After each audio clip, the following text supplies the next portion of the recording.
What's going on, everybody? We're at lovely Virginia International Raceway.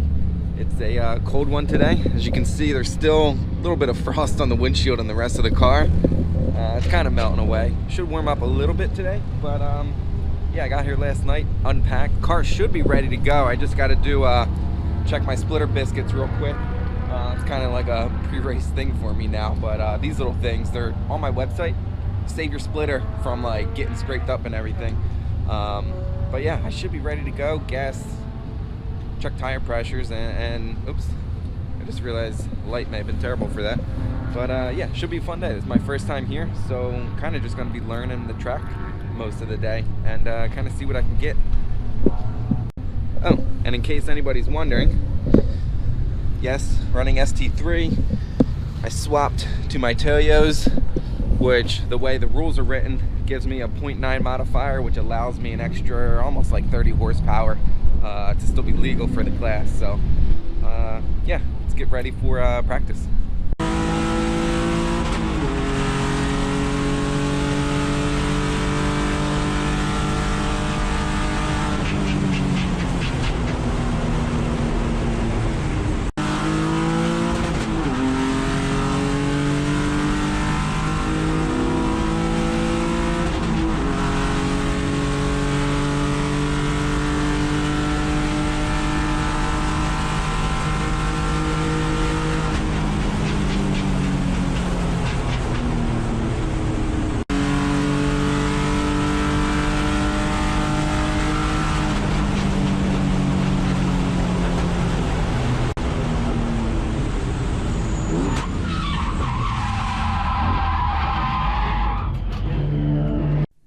Alright, well that was interesting. I kept my little spin in there because I could probably count on one hand the number of times I've spun, but car felt okay. I think some of it was just the fact that it's like 40 degrees right now on a track that I've never been on.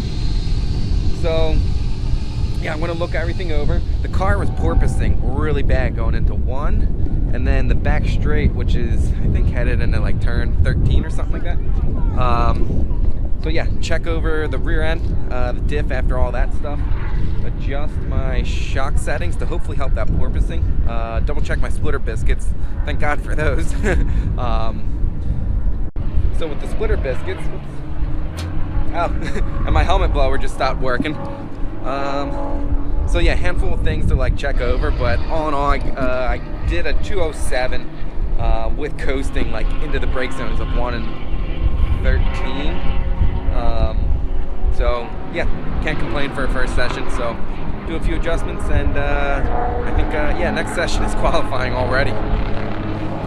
So I was checking my splitter height, figuring out what to do with the whole porpoising situation, and I noticed water on the ground under my car. I had flashbacks to last year. So see all this wetness? Looks like it's coming off of this. So, you know, worst case scenario, I'll get like a bottle, do like a makeshift one for the weekend to get me through. But yeah, I wouldn't be surprised if that little like, you know, nipple off of the bottom is cracked or broke or something.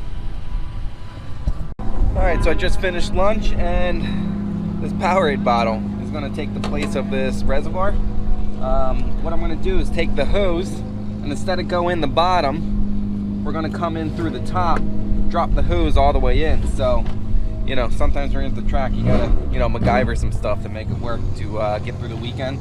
And then I'll look into getting something a little bit nicer there. Alright, so here it is, all buttoned up. This hose goes all the way down to the bottom. So when the system cools off, or, you know, has a little bit of vacuum, it will continue to kind of like draw, and then when it warms up and pushes out, you know, it's got expansion, so it'll be good enough to get me through the weekend. And then while we're doing this, I need to raise the front of the car, so we're just going to do it by, I don't think you can see them, but we're going to just turn the spring perches to bring the front of the car up. The splitter is at 2 inches, which even for me that's pretty low.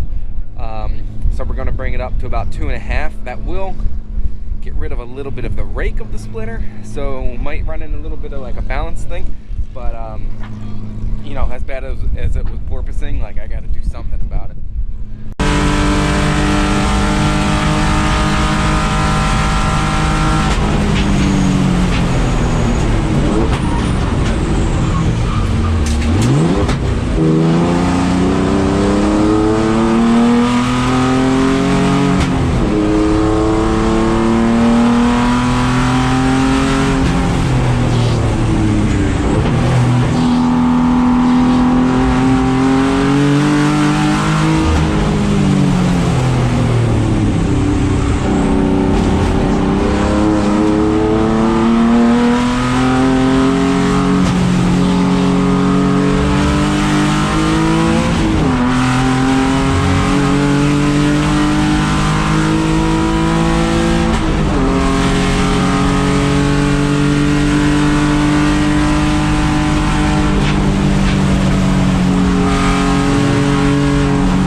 So that was a huge waste of time.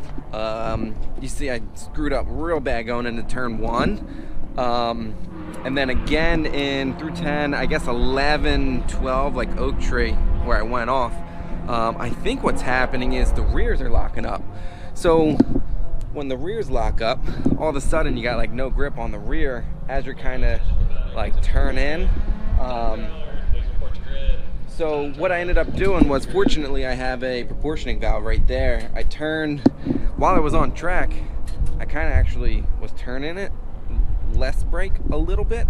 And then when I came in and parked, I'm like, all right, let me see how much I have. There was like 9 turns to like full soft, I guess we'll call it.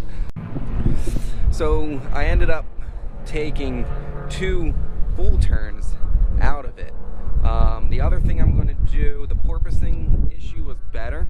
I'm probably going to lower the rear, which would effectively raise the splitter just a tiny bit more, but it might also, hopefully should put a little bit more weight on the rear, so that whole rear brake issue, you know, having a loose rear end, that actually like wasn't even fun.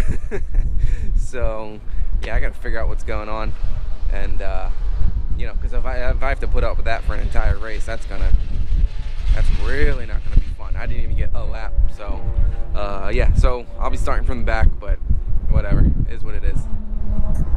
And then to add to that, I think the Toyos are kind of part of the issue. They have much less grip than the 315 Hoosiers that I ran since I did the subframe swap. So I think that's kind of why all of a sudden just throwing tires on it, I'm just like, I'm way off, you know? So I kind of gotta figure all that out.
Morning everybody, it's day 2 here at VIR. I don't know if I recapped yesterday, I don't think I did, but before the race I was mentioning that I was going to turn down my brake proportioning valve, so that helped a lot. The car didn't do that rear lockup snap oversteer thing like you saw me spin once and almost lose it up near Oak Tree.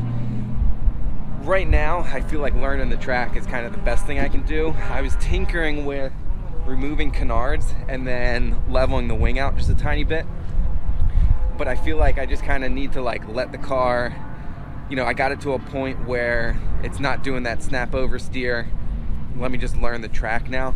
Oh, the other thing I did was I lowered the rear 1/4 of an inch, and I softened rebound to try and give the rear a little bit more grip. So hopefully when I'm like trail braking, less brake pressure, a little more rear grip, I can kind of like trail brake into some of the turns much better. Yesterday's race went pretty good, all things considered. I was slow compared to people in my class. But yeah, just kind of like learning the track.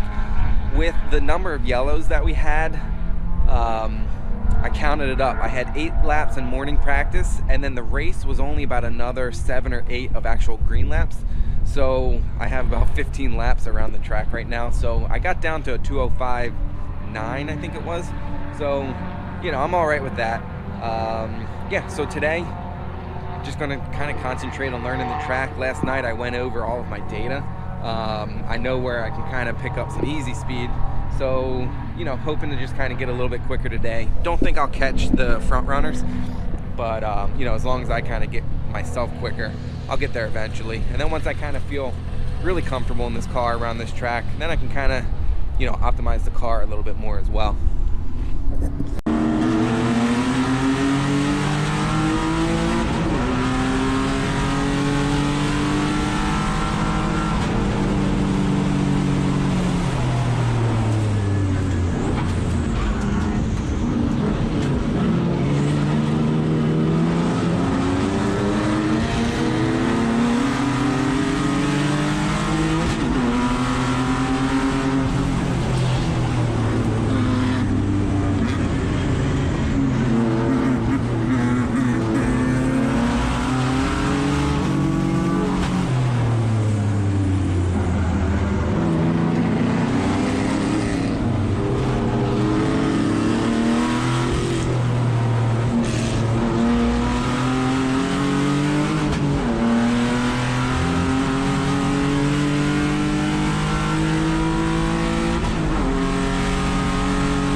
Alright guys, so that was only 3 laps, about like 2 3/4 of a lap, you'll see in a second, of green flag running. So again, it's like, I just can't get laps under me to kind of learn this track, but I can still learn some stuff while I'm out there in that 3 laps.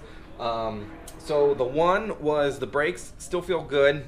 I softened them up a tiny bit more, but on the yellow coming in, once they pulled in that 35 mile an hour sign, you can kind of go around at like 8/10.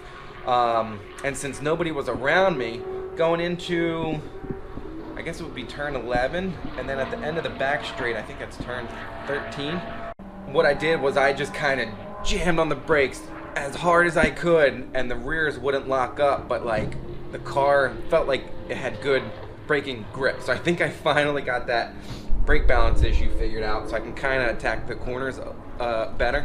And then the other thing was, even in those 3 laps, you know, I got a little bit of data out of it. So my best running lap is this red one, which is a 2:07.6. And if you remember yesterday I did a 2:05.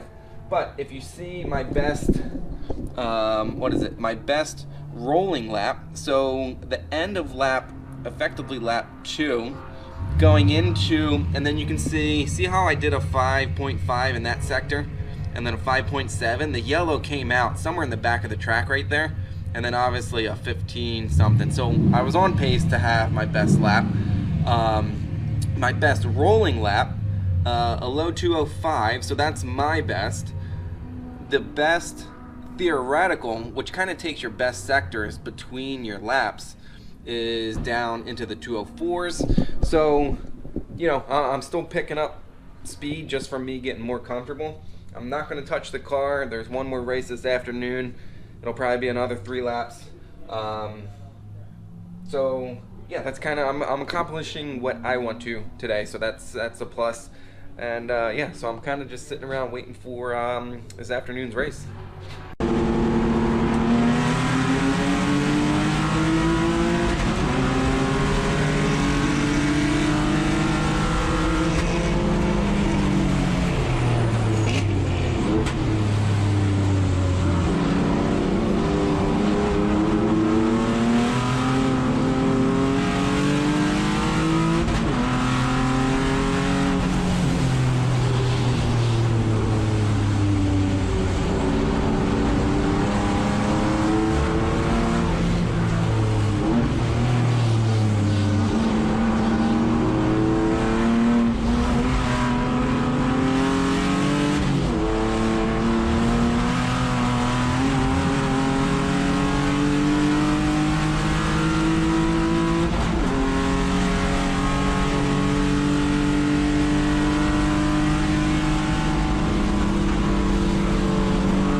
So I'm on the way home from the track, and that race was actually a lot of fun.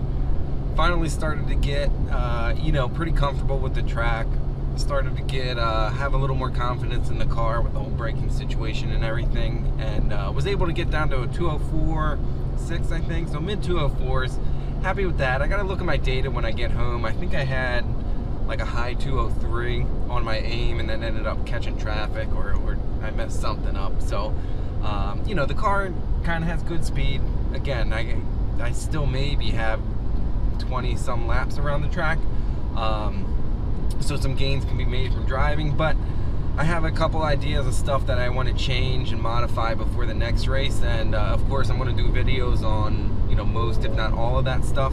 So yeah, so please hit that subscribe button if you kind of want to keep up to date with everything. As always, thanks for hanging out, and I'll see you guys in the next one.